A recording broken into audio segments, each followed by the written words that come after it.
This is a galaxy-wide transmission of the United Federation of Planets. The United Federation of Planets Historical Society, in association with Memory Alpha, presents the 4 Years' War. Stardate 2241.03. The planet Arcanus 4. Founded nearly a century before, this research outpost has grown into a flourishing, full-scale city. It is a shining example of Federation progress. There could be no Federation without Earth. And the fact that the humans could lead the formation of the Federation just a few years after their war with the Romulan Empire is nothing short of extraordinary. But it represents something very different to the Klingon Empire. Growing tired of diplomacy, their High Chancellor proclaims, if words were water, the humans would drown us all. The bad blood between the humans and the Klingons meant that the job of preventing war and leading the peace delegations fell to Vulcan. Regrettably, we failed.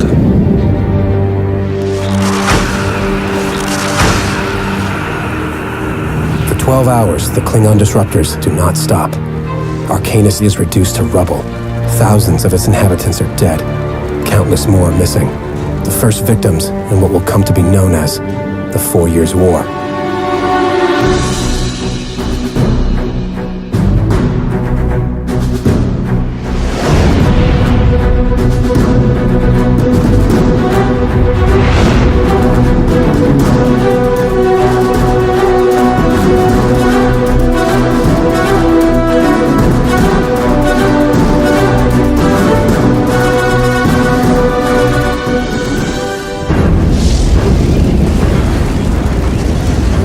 They've been expanding their empire for 200 years before the Federation was formed. That there would be a conflict with the Klingon people at some point was obvious to most of the members of Starfleet.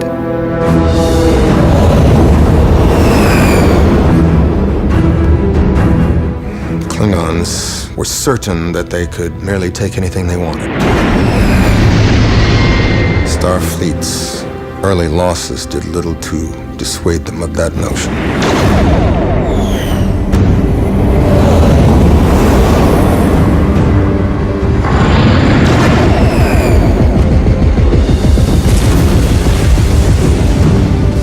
Coriana 6, Vesta, Arcanus.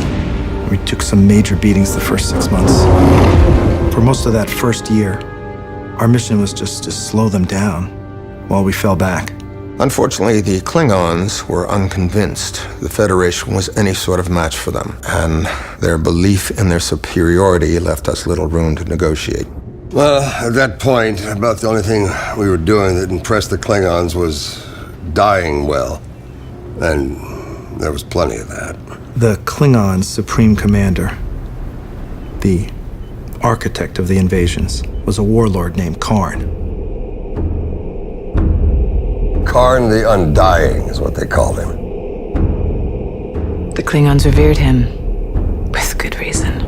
Vulcan intelligence is, if I may say, unparalleled, but even for us, he was a mystery.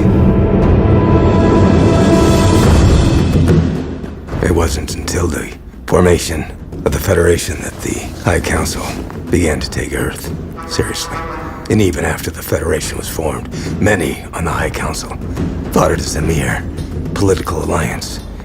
Starfleet was never seen as a match for the Imperial Navy. Certainly not one that would impede the growth of the Empire. Their whole civilization, their whole culture, is a monument to the art of war. The early campaigns, yes, the Klingons were toying with us. They were using a strategy known to the Klingon people as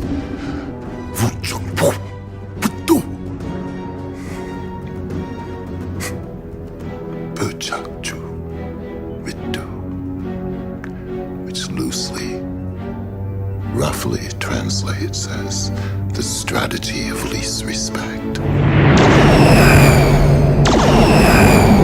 The epitome of their arrogance occurred during the ambush of Inverness 5.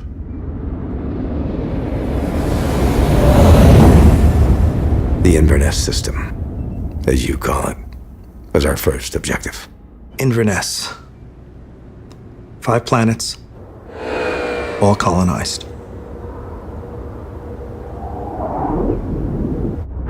Stardate 2243.3, the highly populated dilithium-rich planets of the Inverness system.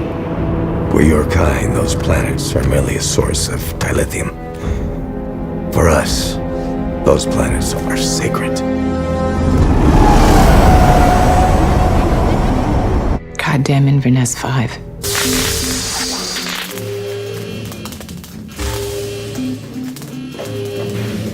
What a mess. It was the first time they used it on us. It was an old Klingon tactic. They had a word, Nakchovit, means the devourer. Day after day, it was the same thing.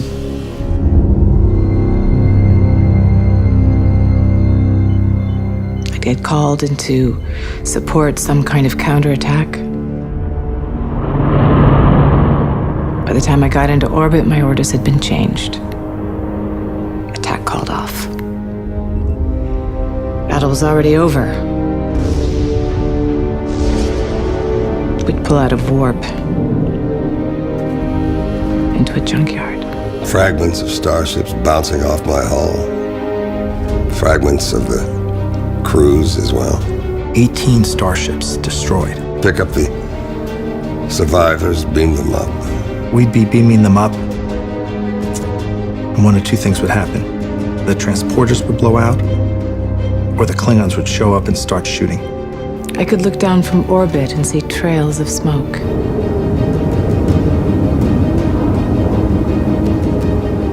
For miles. Well, that was it. Something had to change, or we were done.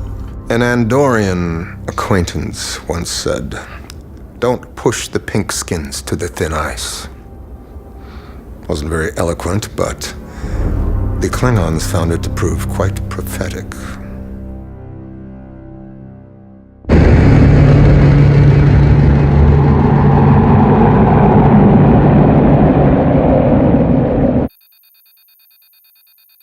After 2 years of almost constant defeat, the head of Starfleet, Admiral Slater, is forced to step down.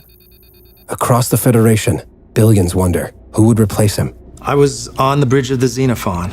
It was my first ship in the war. An old Markland-class destroyer. Lieutenant Kane, our comms officer, said that there was a fleet-wide broadcast from Starfleet. I told him to punch it up on the big screen. And that's when we heard it was Ramirez. That name spread like wildfire. You ask anybody where they were when they heard it, and they'll remember. We are facing an enemy that is consumed and committed to our total destruction. His first speech to the Federation Council was incredible. An enemy that demands to be fought, and we will fight. There were 40,000 people in Archer Arena. But I say to you, our greatest challenge is not the might of a Klingon fleet. And they all wanted one thing.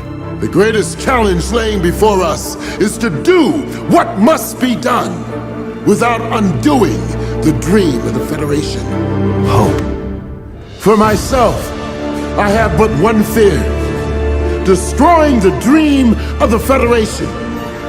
Compared to such a loss, I do not fear the Klingon Empire! It was a good speech. Until I heard Admiral Ramirez speak. I had not foreseen the possibility of a peace between the Federation and the Klingons, nor had I foreseen the possibility that the Federation might win. The battle cry of Admiral Ramirez sweeps across the Federation.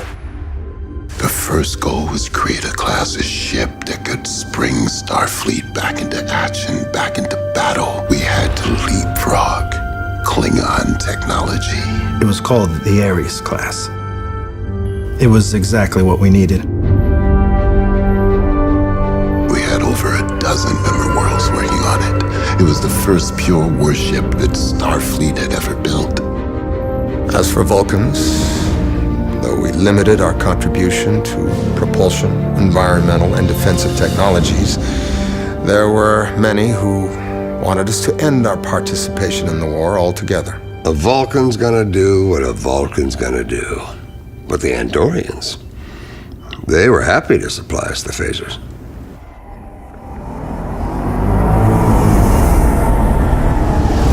Stardate 2244.1, near the planet Cygnus 3.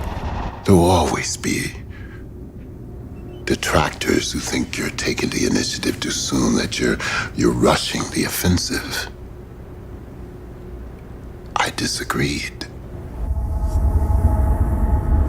The leadership of Admiral Ramirez is a welcome change, but his grand plan has yet to be tested in battle. We had the ships, and we had a corps of battle-tested commanders. It was time to take the initiative. Well, that was Ramirez's first roll of the dice. And they landed exactly the way we wanted them to, the way we needed them to. The code name was Operation Pegasus. Pegasus was the first test of the Ares class against the ship it was designed to defeat, the D6. The Ares class looked good in simulations, real good. But data can only take you so far. The only true test for a combat vessel is combat.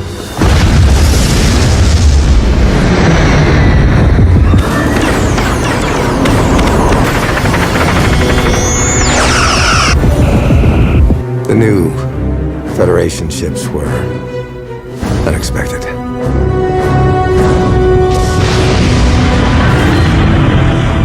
And then there was Garth. That mad Izarian son of a bitch. That was his day. Garth likes to play down his contribution. Don't you believe it? What he did that day, no captain had ever done. We got lucky.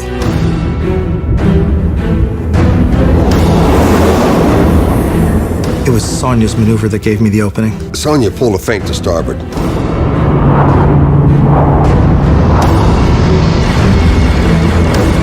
Garth just went for it. It was like a Klingon maneuver.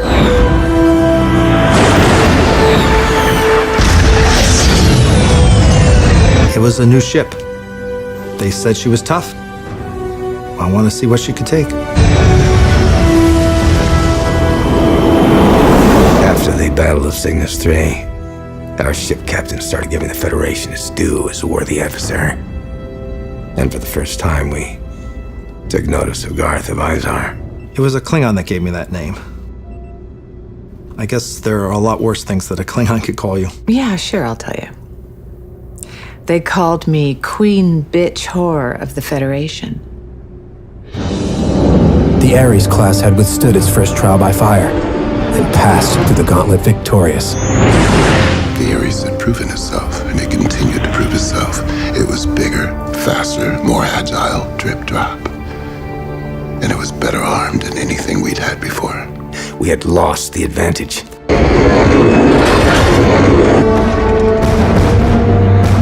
At the time, Starfleet crews preferred to fight among their own kind. Crews might be Andorian or Tellarite or Vulcan or human. Each of which had their own strategy and tactics. One never knew who you were fighting. And knowing one's enemy is the first rule of war. With the launch of their newer ships and the experience their commanders had gained, our progress was slowed.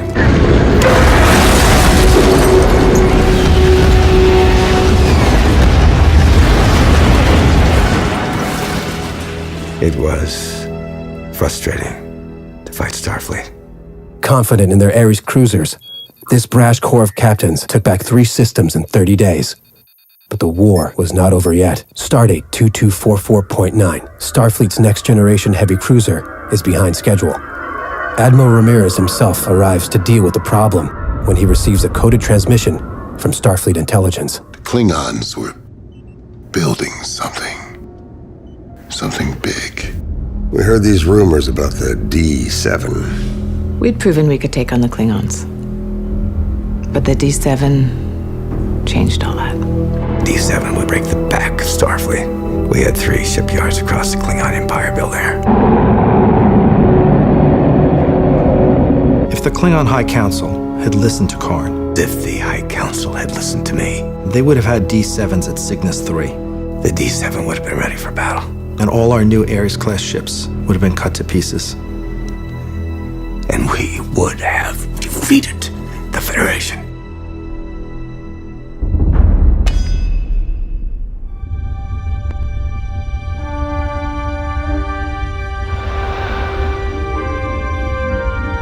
It had become an arms race, a war of technology. The new class of ship was proving more complicated than we realized. We needed more time. If the Klingons launched them first, we would have been outmatched and outgunned again. And by now, the Klingons had learned better than to squander that advantage. I needed another option. I went to my 3 best captains, Garth, Ribbo, Trask, and I asked them each for a plan of action. The Admiralty had 3 different plans. The first one wasn't worth spit. The second one was a good plan, solid plan. But the third was Garth's. Garth asked me, out of the blue, if we could have a drink.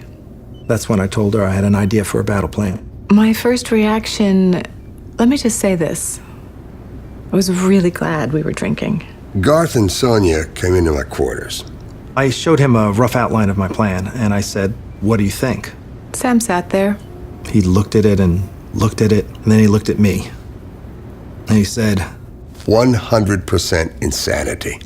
A bloodbath waiting to happen. That was Axanar. Axanar. Its capture would put the Klingons within striking distance of Andoria, Teller Prime, Vulcan, and Terra. It is the heart of Federation space. Further, Karn's spies discovered that Starfleet's next-generation heavy cruiser is being built in orbit over Axanar. This is his chance to destroy Starfleet's only match for the D7. Garth of Izar knows Axanar is a target that Karn cannot refuse. When Garth first presented his plan to battle the Klingons on Axanar, my first thought was how far he'd come. I mean, he was always an extraordinary explorer before the war. But I knew, in his heart, he was first a soldier. "We didn't sign up to be warriors. That's not what Starfleet's about. We proved that we could do what we needed to do to defend the Federation. I'm proud of everyone who I served with, especially those that didn't make it back." So I signed off on the plan to end conflict with one final battle. To end it at Axanar. D7 was the ultimate expression of the Klingon warship. Technologically superior to anything in the quadrant. We would launch her and devastate the Federation fleet. Stardate 2245.1. The D7 enters the war.